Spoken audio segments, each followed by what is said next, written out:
Why are Rolls-Royce cars so expensive?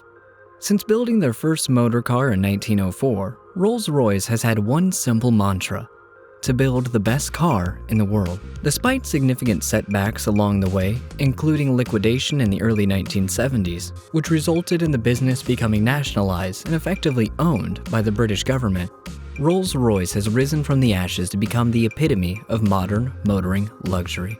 There are few international CEOs, actors, and the like that haven't at some point owned or wanted to own a Rolls-Royce. If you ever wanted to let the world know you'd finally made it, driving a roller was a great way to do so. For why are Rolls-Royce cars so crazily expensive?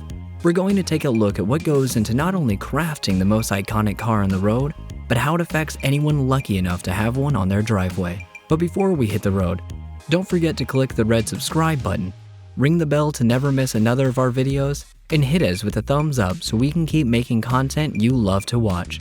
Okay, so let's get going. Even when Rolls-Royce was a part of the UK state, anyone involved at any point in the design or manufacture of these amazing cars fully understood that a Rolls must signify the best that could be in luxury British motoring at that point in time.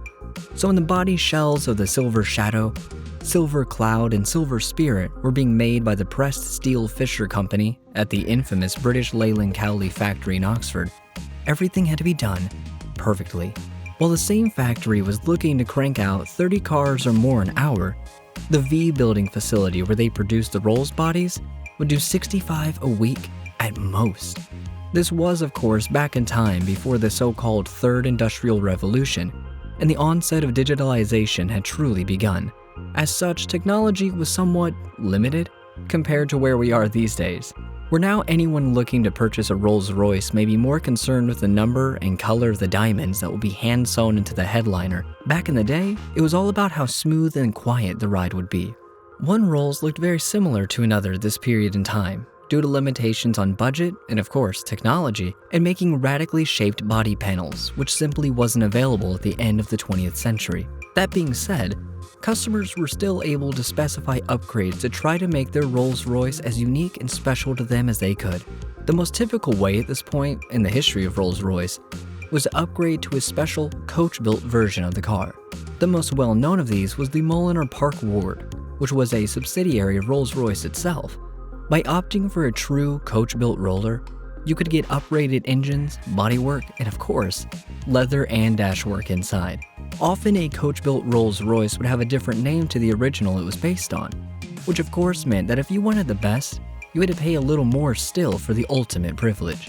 To give you an example, we found a 1964 Silver Cloud 3 Continental by Mulliner Park Ward for a cool £200,000, compared to a regular Rolls-Royce Silver Cloud at £86.5 thousand. Unfortunately, the Mulliner Park Ward brand is now owned by Bentley Motors after the breakup and sale of the company in 2003. This opened a new era in the history of Rolls-Royce as new owners BMW bought the rights to the company from German rival Volkswagen, who would go on to make Bentley Motors from the historic Crewe factory, while Rolls-Royce would now be made in a custom-built factory within the Goodwood estate in Sussex, southern England. Now, the Rolls-Royce name had the financial backing it should have had all along. With BMW now adding German technology and quality into the mix, new cutting-edge designs have taken the brand onto a new level. Indeed, you can now buy a Rolls-Royce Cullinan 4x4 for a cool £250,000 for the standard version, or go all in for a mere £400,000. Well, you wouldn't want an ordinary bench seat in the back of your Rolls 4x4, would you? So instead, replace the bench with individual seats that just happen to have a drinks cabinet subtly placed in between them.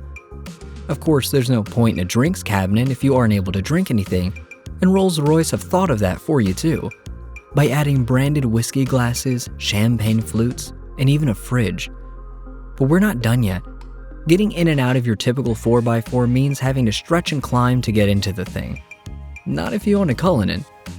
As soon as you touch one of the door handles, the entire side of the car is lowered automatically, letting you glide in and out of the car effortlessly. While we're still on the subject of relaxing in your Rolls-Royce, we definitely recommend the optional viewing suite, which gives you two ultra-comfortable and fully upholstered folding and swiveling chairs and a picnic table, all conveniently fitting into the lower boot lid. What's the cost? If you have to ask, then you can't afford it, as the old saying goes. There really is no end to how far you want to personalize your roller. For example, you may decide that where you live tends to get a little wet with rain every now and then. So what better to invest in than a bespoke Rolls-Royce umbrella that fits neatly into the front wing of your roller? If you snip at a reported US $700 and can be customized to suit your taste by changing the main color, secondary color, beading, and handle colors.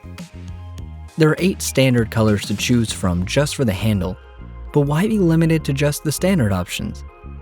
The main reason why Rolls-Royce cars can cost so much is down to the unlimited bespoke options.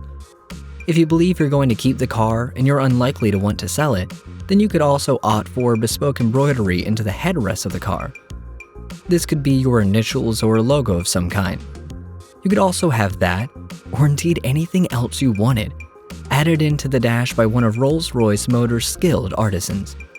From personalized dash designs right through to a complete car, Rolls will offer you a blank sheet of paper and work with you to design your totally unique car. One recent example of this is the Sweptail, built exclusively for one person, a design that will never be recreated. It's rumored to have cost its new owner somewhere in the region of £10 million and was for a time the most expensive new car in the world. That was until Rolls-Royce created the Boattail, costing a reported £20 million, and not even exclusive at that. Given Rolls-Royce will produce 2 more, the Boattail is a fantasy on wheels. Open the back of the car, the tail, and you'll find a complete picnic set, complete with full cutlery set, plates, and tablecloth. But this is a Rolls-Royce, so why not also incorporate a full-size extending parasol, tested in a wind tunnel to ensure even the harshest winds of the south of France won't cause anything more than a mere flutter. And if you want to show your new creation off to other Rolls owners, you can apply for Whisper's membership. This is, if you like, a private members club exclusively for Rolls-Royce owners, where you are able to access unique and invitation-only events.